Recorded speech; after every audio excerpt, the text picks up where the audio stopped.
Question देखते हैं क्या है। देखिए, the length of the side of triangle are in AP, मतलब एपी की जो साइड्स हैं वो ए बी सी वो एपी में है, यानी two b equal to a plus c. ठीक है, बोला है ना, if the length of the side of triangle are in AP and greatest angle is double the smallest angle, smallest angle जो भी होगा ग्रेटेस्ट एंगल उससे डबल होगा। एंगल क्या होते हैं बेटा, ए बी और सी। मान लो ये थीटा है, इसको बी रहने दो तो ये 2 थीटा हो जाएगा।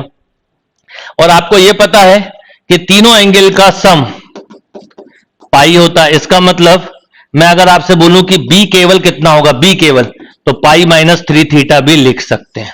अच्छा, एक चीज आपको पहले से पता, ध्यान देना क्वेश्चन को, एक चीज आपको पहले से पता है कि ट्राइंगल की साइड जो है वो एपी में है, यानी two b equal to a plus सी।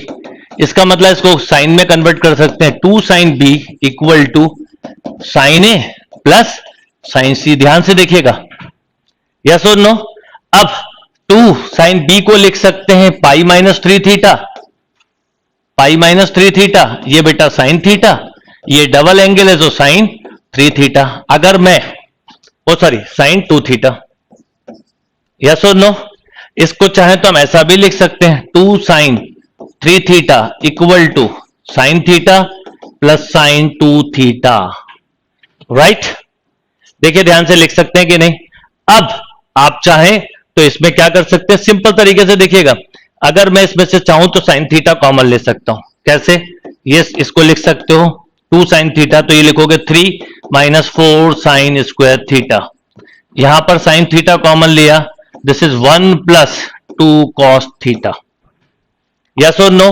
ये देखिए, अब क्योंकि आप वैल्यू निकाल लो तो साइन थीटा इक्वल टू 0 हो नहीं सकता, छोड़ दीजिए।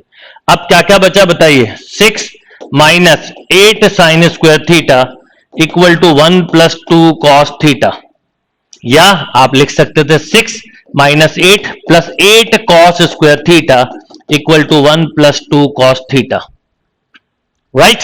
थोड़ा सा हो सकता है टाइम ले ले क्वेश्चन, ये क्वेश्चन अगर याद था तो ठीक है, नहीं तो बाद में भी कर सकते थे। अब बताइए क्या होगा, 8 times of cos square theta minus 2 cos theta, सबको एक तरफ ले लें, ये बेटा मिला -2 और इधर आ गया तो -1 इक्वल टू 0। चेक करिए जरा। अब आपको -24 बनाना है ना, तो 6 और 4 फैक्टर हो जाएंगे, तो आप ऐसा लिखोगे। अब कई चीजें मैं बेटा आपको समझाने की वजह से लिखता हूं, कोशिश करिए आप लोग ना लिखें कम से कम, क्योंकि मुझे आप सबको एक्सप्लेन करना है इसलिए। तो जैसे आप इसमें से 2 कॉस थीटा कॉमन लिया तो 4 cos theta -3 minus plus 1 common लिया, 4 कॉस थीटा -3 इक्वल टू 0, है ना। तो आप एक तरह से बोलेंगे कॉस थीटा इक्वल टू 3/4 और कॉस थीटा इक्वल टू -1/2। -1/2 हो नहीं सकता क्योंकि ट्राइंगल की बात कर रहे हैं, ट्राइंगल की बात कर रहे हैं, और थीटा छोटा एंगल है और उससे डबल एंगल 2 थीटा है, इसलिए थीटा की वैल्यू ये नहीं होगी। तो कॉस थीटा की वैल्यू क्या आ गई, 3/4।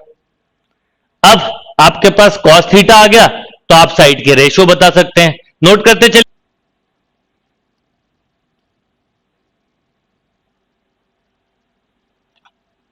ऑप्शन से कर सकते थे, ट्राई कर सकते थे ऑप्शन से, कोई दिक्कत नहीं है। वैसे भी थोड़ा सा ध्यान दीजिए, लीस्ट एंगल डबल होगा ज्यादा, है ना। तो अगर ये देखो ये 4 है ये 6 है, बहुत आप ऑप्शन से, ये 3 5 की सिमेट्री नहीं है, ये भी इसका डबल नहीं हो रहा है, पर ये इसका डे टाइम है। एंगल जितना बड़ा होगा साइड भी उतनी बड़ी होगी।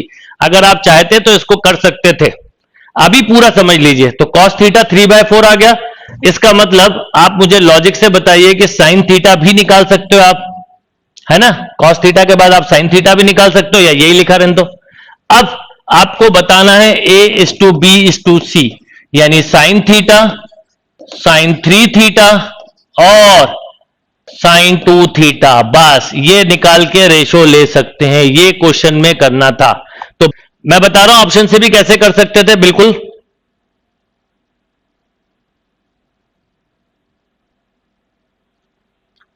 बिल्कुल बता सकता हूं। तो अब आप देखिए, आपको समझ में आ गया, sine theta, sine 3 theta, sine 2 theta. चाहो तो इसमें एक काम कर सकते थे, साइन थीटा सबका कैंसिल, यहां मिलता 1, यहां मिलता 3 है तो 3 माइनस 4 साइन स्क्वायर थीटा, और यहां पर मिलता बेटा 2 कॉस थीटा। यस और नो? अब एक एक करके अगर आप रखते, देखो 2 इंटू ये 3/4 रखते तो ये 6 आ जाता, यानी एक साइड की लेंथ 6 है, 4 तो कॉमन निकल के कैंसिल हो जाता। Okay, B is our right answer.